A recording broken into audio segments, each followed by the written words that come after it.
Morte all'ora di pranzo nel tratto di Nualese di fronte alla Combipel in località Caselle di Santa Maria di Sala. A perdere la vita l'82enne Mario Fraccon, nato a Venezia ma da anni residente a Tabina, a poche decine di metri di distanza dal luogo dell'incidente.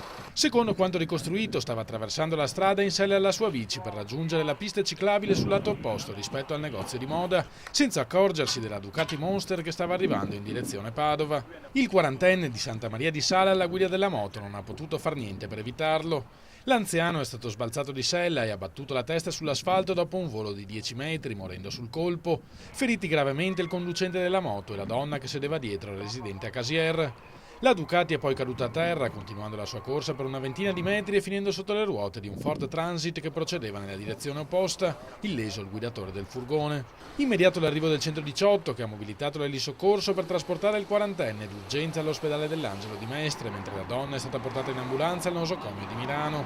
Entrambi sono rimasti feriti gravemente ma non sarebbero in pericolo di vita. La vittima, conosciuta a Caselle come il Cavallaro per il suo vecchio lavoro di maniscalco, era un personaggio molto noto in paese, amatissimo dalla comunità alla cui vita partecipava attivamente nonostante l'età avanzata.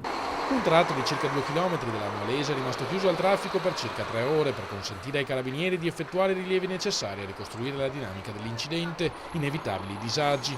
La circolazione è ripresa regolarmente intorno alle 16:30.